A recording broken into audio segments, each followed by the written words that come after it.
Break के बाद रुक करेंगे यूपी बुलेटिन की ओर, जिसमें बात करेंगे रायबरेली की, जहां देर रात रायबरेली पुलिस और बदमाशों के बीच में मुठभेड़ हो गई। देखिए ये रिपोर्ट। खबर यूपी के जनपद रायबरेली से है, जहां देर रात सालू कोतवाली क्षेत्र अंतर्गत रायबरेली पुलिस और बदमाशों के बीच मुठभेड़ हुई, जहां मुठभेड़ के दौरान 2 बदमाशों के पैर में गोली लगी। बदमाशों को इलाज के लिए अस्पताल में भर्ती कराया गया। मुठभेड़ रात लगभग 2:30 बजे के आसपास हुई है। सलून पुलिस और एसओजी को इलाके में गौकशी के सक्रिय होने की जानकारी मिली थी। इस जानकारी पर पुलिस व एसओजी रूटीन चेकिंग कर रही थी, तभी सलून ब्लॉक के पीछे 2 बदमाशों की लोकेशन मिली।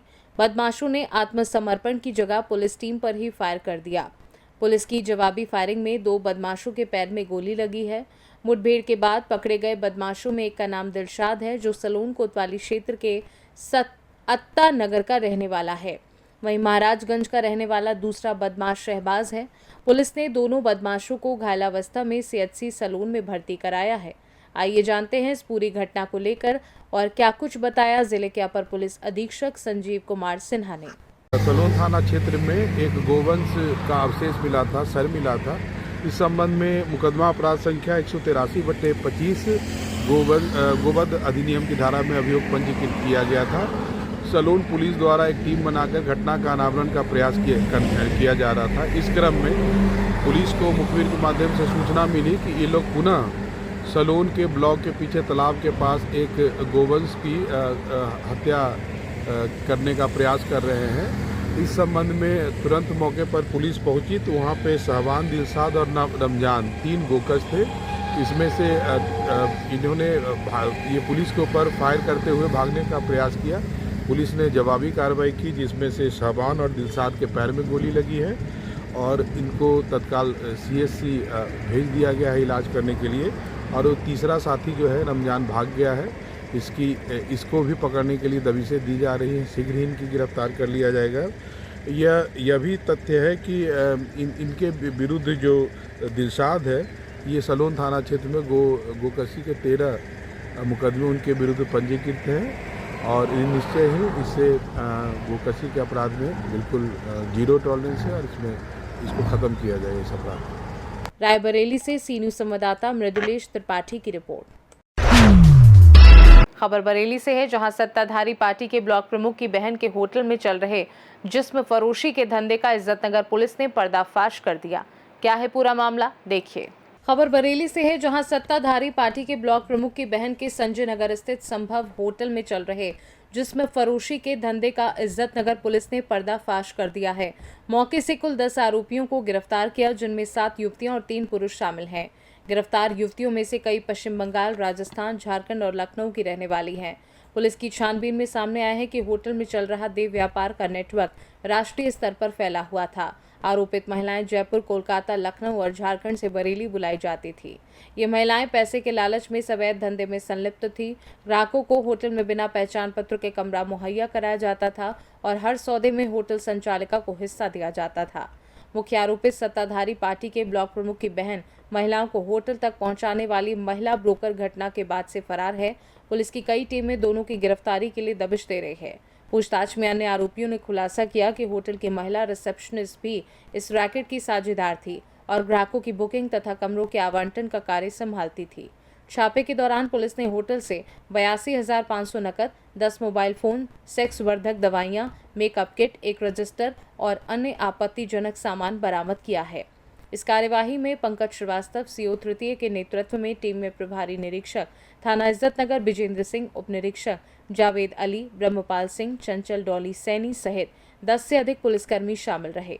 वहीं इस बारे में और अधिक जानकारी देते हुए एसपी ने क्या कुछ बताया, सुनिए। श्रीमान वरिष्ठ पुलिस अधीक्षक जनपद बरेली द्वारा एक गोपनीय हेल्पलाइन चलाई जा रही है, जिसमें लगातार गोपनीय सूचनाएं आती हैं और ऐसी एक सूचना पर श्रीमान वरिष्ठ पुलिस अधीक्षक ने थाना इज्जतनगर की पुलिस टीम को निर्देशित किया था।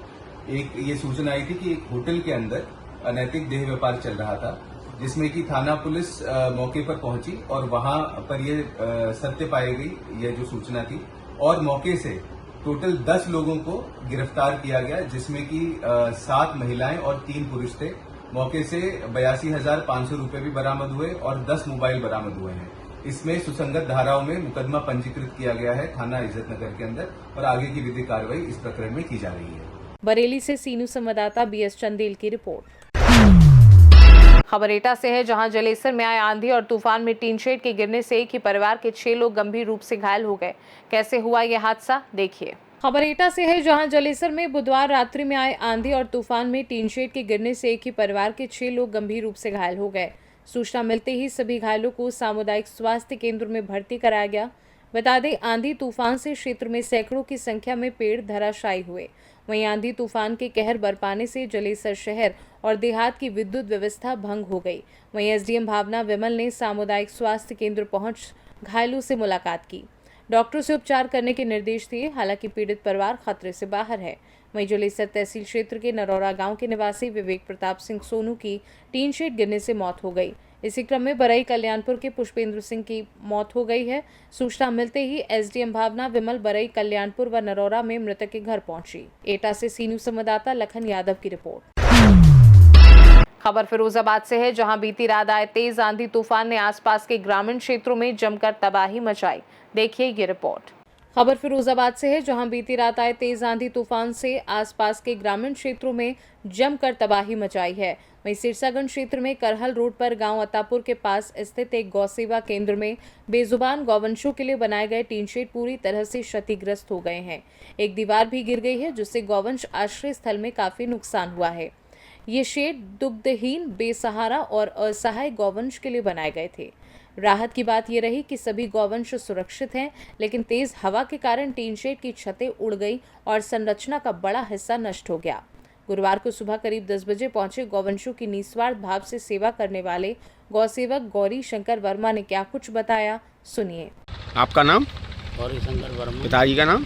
राम प्रकाश वर्मा। हाँ जी, ये कल आपकी ये आंधी तूफान वगैरह आया था, इसमें क्या नुकसान हुआ है, क्या है? हमारे दुग्धहीन पशु, नसाय पशु, हम उनकी सेवा करते रहते हैं। अच्छा। एक प्राइवेट तौर पर और जो भी टूटा फटा आता है उसके इलाज भी कराते हैं।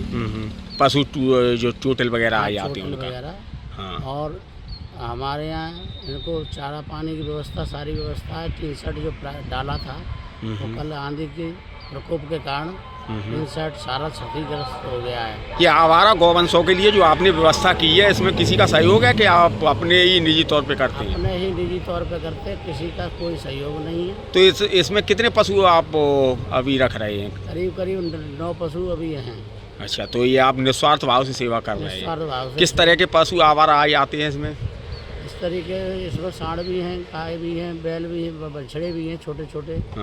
जो निसाय हैं जिनका कोई भी नहीं है, वो पशुओं की हम सेवा करते हैं। अच्छा, कल आंधी तूफान आया, उसमें क्या नुकसान हो गया आपका? करीब 1 से 1.5 लाख रुपए का टी शर्ट का बहुत बड़ा नुकसान हुआ है। और हमारे जो भी निसाय पशु हैं, दुग्धहीन पशु हैं,